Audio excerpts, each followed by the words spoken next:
E aí, vamos começar aqui uma jornada incrível, viu? A gente vai sair do mundo que dá pra ver e tocar e mergulhar no universo invisível que está dentro de tudo isso. Se prepara para a gente descobrir quais são os tijolinhos fundamentais que constroem tudo que existe ao nosso redor. Para começar, deixa eu lançar uma pergunta.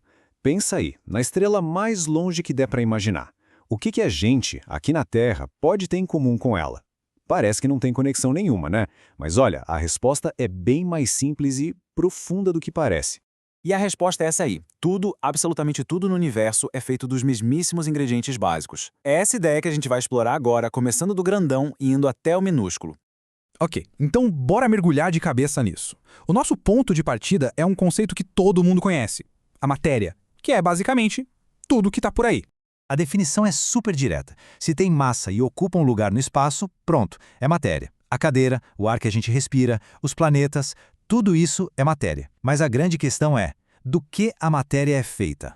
E aqui a gente chega no nosso protagonista, o átomo. O nome vem lá do grego atomos, que quer dizer indivisível. Sabe, por muito tempo a galera achava que ele era a menor coisinha que existia. Hoje a gente já sabe que dá para dividir sim, mas a ideia do átomo como a peça fundamental de tudo ainda é a base da química inteira. Beleza, agora que a gente já conhece o átomo por fora, que tal dar um passo além e espiar o que tem lá dentro? É tipo um universo em miniatura. Esse aqui é um modelo bem clássico de um átomo. Para ficar fácil de entender, dá pra gente pensar nele como um sistema solar bem pequenininho. Tem um centro denso, que é o núcleo, e umas outras partículas que ficam girando em volta. E o mais impressionante é como tudo é simples no fim das contas. O universo inteirinho é construído com só 3 partículas básicas. Lá no núcleo, a gente tem os prótons, que têm carga positiva, e os nêutrons, que, bom, são neutros. E orbitando esse núcleo como se fossem planetas, ficam os elétrons, de carga negativa. Então, o pulo do gato é o seguinte. A carga positiva dos prótons lá no núcleo atrai os elétrons, que têm carga negativa. E isso mantém todo mundo no seu lugar, girando em órbita. Essa dança de atração e repulsão que dá estrutura e a estabilidade para o átomo. Mas óbvio, nem todos os átomos são iguais. A diferença na quantidade daquelas partículas cria tipos ou sabores diferentes de átomos. Vamos ver como isso tudo se organiza? Olha só que interessante. Até onde a gente sabe, existem 118 tipos diferentes de átomos no universo. Cada um desses é o que a gente chama de elemento químico. Alguns são encontrados por aí na natureza e outros foram criados em laboratório mesmo. A grande genialidade foi conseguir organizar essa bagunça toda. Lá em 1869, um cientista russo chamado Dmitry Mendeleev criou a famosa tabela periódica, um jeito super lógico de catalogar todos os elementos. É como se fosse a grande biblioteca de ingredientes do universo. Cada quadradinho desses na tabela dá pra gente informações essenciais. Pega o lítio, por exemplo. Aquele número 3 lá em cima é o número atômico dele. Essa é a informação mais importante de todas.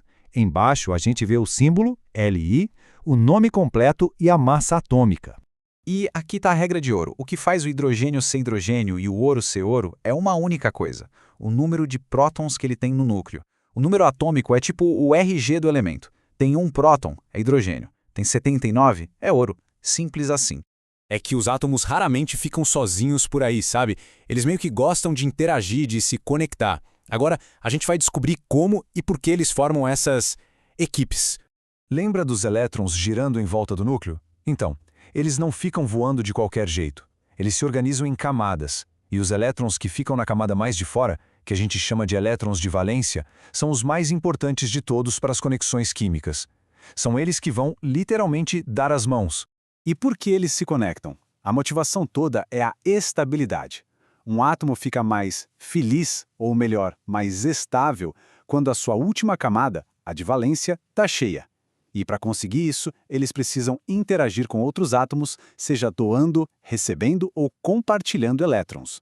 Um jeito bem comum de conexão é a ligação covalente. Olha só, aqui um átomo de carbono está compartilhando seus elétrons com 4 átomos de hidrogênio. Quando eles fazem isso, todo mundo fica com a camada externa completa e estável. E essa união de átomos é o que a gente chama de molécula. Agora vamos começar a dar um zoom para fora de novo.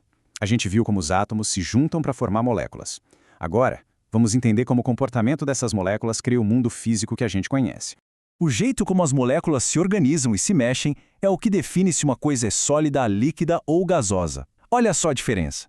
partículas todas grudadinhas e organizadas, partículas próximas mas meio soltas e partículas super distantes e caóticas. Resumindo então, nos sólidos, as moléculas estão lá, presas, só vibrando no lugar. Nos líquidos, elas conseguem deslizar umas pelas outras.